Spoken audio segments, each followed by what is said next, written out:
एक व्यक्ति जिसकी स्वागरात बनने वाली थी, वह शादी करके अपनी नई नवेली दुल्हन को अपने घर पर लेकर के आता है। घर के सारे व्यक्ति तो खुश होते ही हैं, लेकिन उससे ज्यादा खुश कोई होता है तो वो व्यक्ति जिसकी स्वागरात होने वाली थी। व्यक्ति है अपने मन ही मन के अंदर ज्यादा खुश हो रहा था। सुहागरात कक्ष में दुल्हन पहुंच जाती है। शाम के लगभग 11-12 बजे का समय हो रहा होता है। उसी समय वो व्यक्ति भी अपनी पत्नी के साथ संबंध बनाने के लिए, सुहागरात बनाने के लिए पहुंच जाता है। देख घर वालों को सूचना मिलती है, सुनाई पड़ती है कि कमरे से जोर जोर से उनके व्यक्ति की चीखने चिल्लाने की आवाज आने लगती है। जब भी उसकी भाई भौजाइयां जो होती हैं कमरे को खोलती हैं, कमरे के अंदर जाती है और देखती हैं कि जिस व्यक्ति की जो सुहागरात थी वह व्यक्ति है, उस कमरे के बेड पर निर्वस्त्र डला हुआ है, उसके शरीर पर बहुत ही कम ही कपड़े हैं। और वो देखते हैं कि कमरे के अंदर दुल्हन है जो कि गायब है। दरअसल मित्र, घटना है राजस्थान के धौलपुर जिले की है। यहीं का रहने वाला एक वृद्ध व्यक्ति जिसकी उम्र लगभग 75 साल के करीब होती है, उसका नाम रणवीर सिंह होता है। इसी के दो जवान बेटे, एक का नाम दिलीप था, दूसरे का नाम हंसा था। दिलीप है जो कि बड़ा बेटा था, इसकी शादी पहले हो चुकी थी, इस पर दो बच्चियां थी और एक बच्चा था। एक छोटा बेटा जिसका नाम हंसा था, हंसा की शादी है, शादी नहीं हो पा रही थी, इसको लेकर के रणवीर है काफी चिंतन और टेंशन में रहता था। उसी बीच रणवीर से एक व्यक्ति है जिसको बिचौलिया बोलते हैं, बिचौलिया आकर के टकराता और कहता है कि मैं आपके बेटे की शादी तो करवा सकता हूँ, लेकिन अगला पार्टी वाला जो लड़की वाला है वह अपनी बेटी पर 5 लाख रुपए कैश मांग रहा है, और जो भी पांच पता होता है, जो भी खर्चा शादी में होगा सारा का सारा आपको करना पड़ेगा। रणवीर है इस पर पैसे की कोई कमी नहीं थी, जमीन भी थी, अच्छा खासा मकान था, घर में बोलेरो, ट्रैक्टर, मोबाइल सब कुछ थी। वह शादी के लिए राजी हो जाता है और जो बीच का बिचौलिया होता है उससे कहता है कि ठीक है, कैसे भी करो, आप कैसे भी करके ये संबंध बनवाओ, संबंध तय करवाओ। बीच का जो बिचौलिया होता है लड़की वाले पार्टी वाले को लेकर के आता है और रणवीर कर घर पर लेकर के आता है। काफी नाश्ता पानी होता है, काफी मान सत्कार उनका होता है। तो जो लड़की वाले होते हैं वह रणवीर सिंह के बेटे यानी कि हंसा की वहीं पर ही सगाई तय कर देते हैं। सगाई हो जाती है, घर में खुशी का कोई माहौल नहीं होता है। हंसा को भी खुशी का कोई ठिकाना नहीं था। हंसा है अपनी जो नई नवी दुल्हन बनने वाली थी उससे किसी तरह से कांटेक्ट कर लेता है और लगभग 2-3 महीने तक फोन पर अपनी दुल्हन से बातचीत करता है। वीडियो कॉल पर भी बातचीत किया करता था और ऑडियो भी बातचीत किया करता था। अब वो दिन नजदीक आ जाता है कि हंसा की शादी होने वाली थी।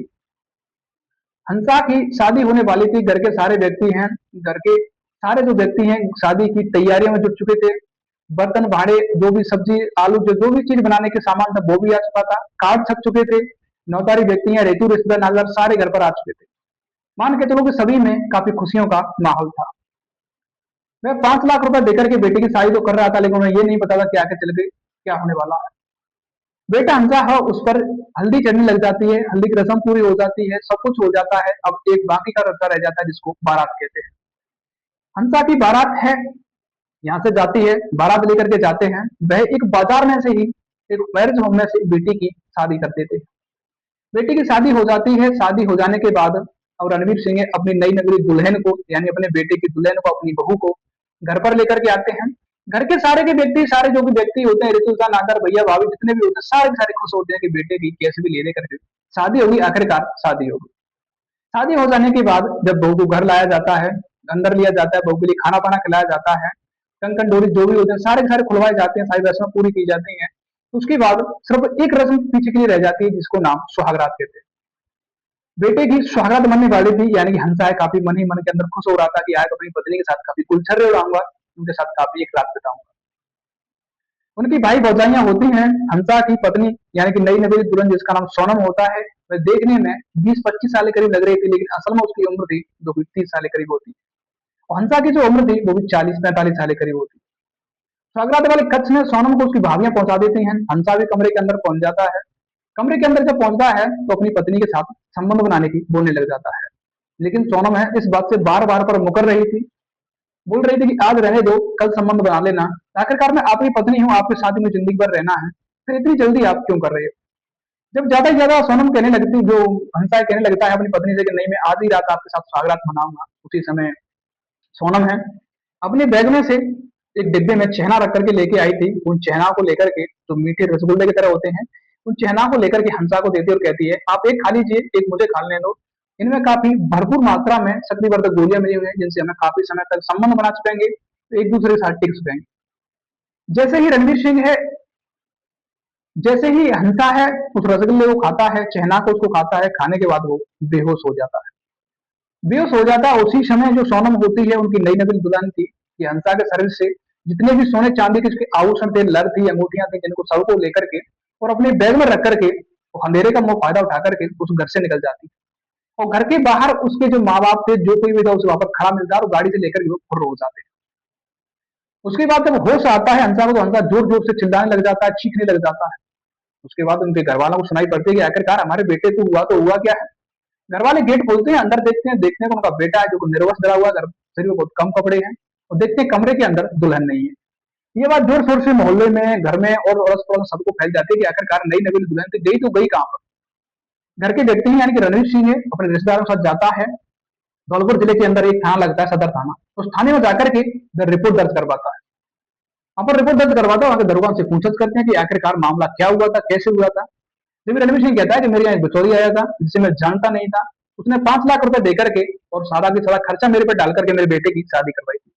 मैंने उनको 5 लाख रुपए दे दिए, बेटे की शादी होगी, दुल्हन भी घर पर आ गई, लेकिन सारा का सारा माल जेवरात लेकर के सुहागरात वाले दिन ही फुर्र हो गई। पुलिस है उनकी छानबीन करती है, काफी देखभाल करती है, लगभग 7-8 दिन के अंदर पुलिस है उस दुल्हन तक पहुंच जाती है उनकी एक ही कमी के कारण। क्योंकि वह जो दुल्हन आई थी, उसके जो कपड़े थे, उन कपड़ों में उनका कोई कागज रखा हुआ था, उन कागजों पर पुलिस उन तक पहुंच गई। पुलिस उनको पकड़ करके लेकर थाने आती है, लड़की वाली पार्टी को पूरी को लेकर के आते, जैसे लड़के वाले जाते हैं। उनसे पूछत की जाती है कि आखिरकार अपनी लड़की को ले जाओगे या फिर दोबारा शादी करोगे या फिर अपना पैसा लोगे। जब लड़की वाले हैं उनसे बताते हैं कि आखिरकार जब ज्यादा उनसे पूछत की जाती है, तो लड़के वाले बताते हैं कि हमारा धंधा ही यही है, हम वो लोगों के साथ शादियां करते हैं, पैसा ले लेते हैं, उसके बाद स्वागरात वाले दिन उस चेहना में नींद की गोलियां मिलाकर के दूल्हे को खिला देते हैं। उसके बाद दुल्हन किसी भी तरह के घर से बाहर निकल आए और उसे लेकर के फरार हो जाए। एक लड़की सोनम, जिसकी शादी हंसा के साथ हुई थी, उसकी लगभग 7 शादियां ऑलरेडी पहले से हो चुकी थी, तो हर बार ऐसे ही धोखा देकर के वो वहां से भाग जाया करते थे। ये गैंग बना हुआ था, एक ग्रोह बना हुआ था, जो कि इसी तरीके से पैसा कमा रहे थे और इसी तरीके से लोगों को बेवकूफ बना रहे थे। पुलिस ने इस बात को संज्ञान में लेती है, काफी भयंकर तरीके से उन पर कार्रवाई करती है और उनको जेल भेज देती है। दरअसल मित्रों, ऐसी घटना जो होती रहती है, घटना सुनाकर किसी भावना को ठेस पहुंचाना नहीं है, बल्कि समाज में हो रही है आजकल ऐसी घटना से केवल और केवल आपको अवगत करना। असल में तुम्हारी क्राइम घटना अगर कैसी लगी, बात कमेंट करके जरूर बताना, और कहाँ से देख रहे हैं उस जगह का नाम लेकर के भी मैं जरूर, जिसमें पता पड़ सके आखिरकार हमारी क्राइम घटना है कहाँ कहाँ तक पहुंच रही है।